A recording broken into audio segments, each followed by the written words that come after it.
Good morning. Welcome to Tribal Jazzman Scholar. This morning I want to talk about musical genres, and in particular I want to focus on one particular musical style that comes from the 1920s, 30s in Greece, because it represents a fusion of musical forms that created something new. It's not unlike American jazz, which brought together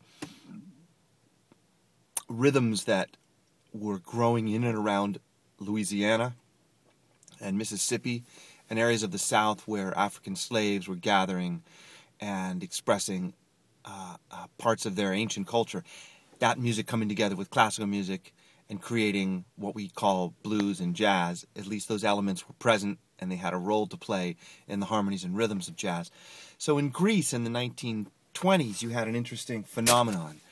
There was refugees that had come from two distinct areas of the world, of the European world, and these populations had very distinct musical forms, and they found themselves living in these barrios outside the port of Athens, Pireaus, and also around Athens.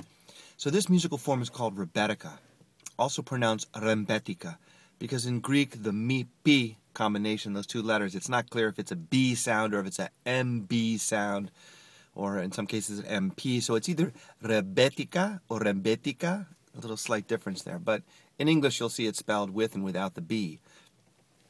This musical form probably owes its roots to behavior of the Turks, who had, on different occasions, occupied various parts of the world during the Ottoman Empire. And I say it owes some of its roots, not that music is a Turkish music, but that the behavior politically, geopolitically of Turkey led to some population movement. So first you have in Greece, in the mountainous regions under Turkish occupation, you have Greek peasants living for generations, playing a very stylistic music that had a large improvisational interludes. And these improvisations were carried out on a number of instruments, bowed instruments and some wind instruments and even stringed instruments.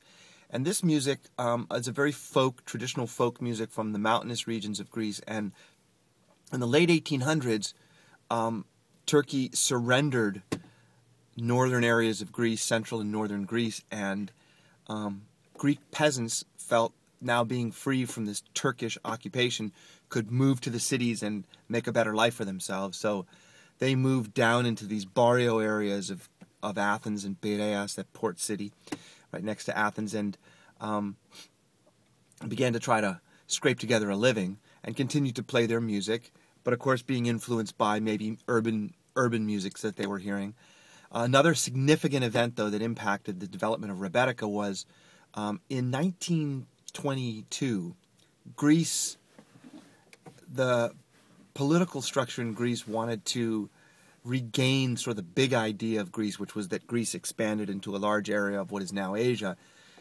Ancient Greece, one of the cities of ancient Greece, and not to mention Constantinople, which was the Byzantine capital, which is now Istanbul. This area of what I guess would be called Western Turkey had many, many Greeks living there, upwards of 1 million Greeks living, and they had been living for generations. And so the country of Greece decided in 1922 to invade Turkey and try to regain that land. And it was I would want to say noble effort, in that it was a hopeless effort. So the underdog might appear somewhat noble, but if not foolish. Greece was immediately repelled, and it was a great loss to the Greek military and the Greek country, both in terms of casualties but also in pride. But what the Turks did in rebuttal to this attempted invasion of their country was they told all of the Greeks who were living at that time along the coast of Turkey, they were told that they had to leave. So there was a huge immigrant population of refugees that left Asia Minor, upwards of 1 million Greeks who spoke Turkish fluently, were very embedded in Turkish culture. Even though they were Orthodox Greeks, they also spoke Greek, and they practiced the Greek Orthodox religion. They flooded into Greece, and they were kind of an intelligentsia. They were perhaps more, at least they included an intelligentsia. They were they had been schooled differently in music as well. Much more technical music, a much less improvisational in certain ways, that form of music.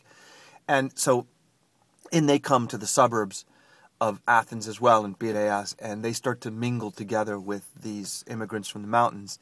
And at least those two elements had a large role to play in the emergence of Rembetika music, which became very, very popular in these urban tequeres.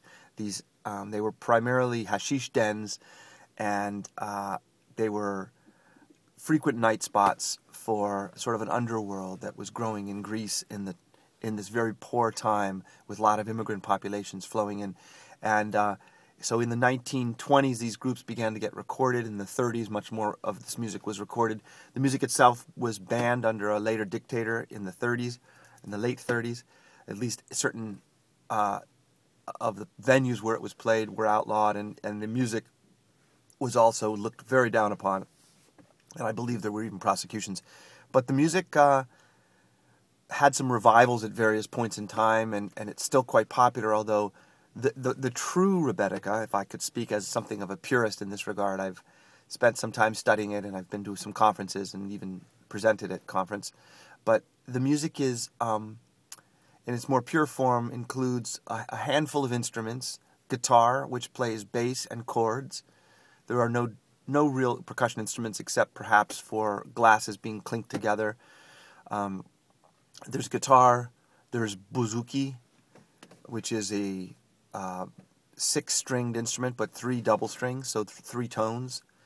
And then there's also a baglama, which is a half bouzouki, or miniature bouzouki, an octave higher.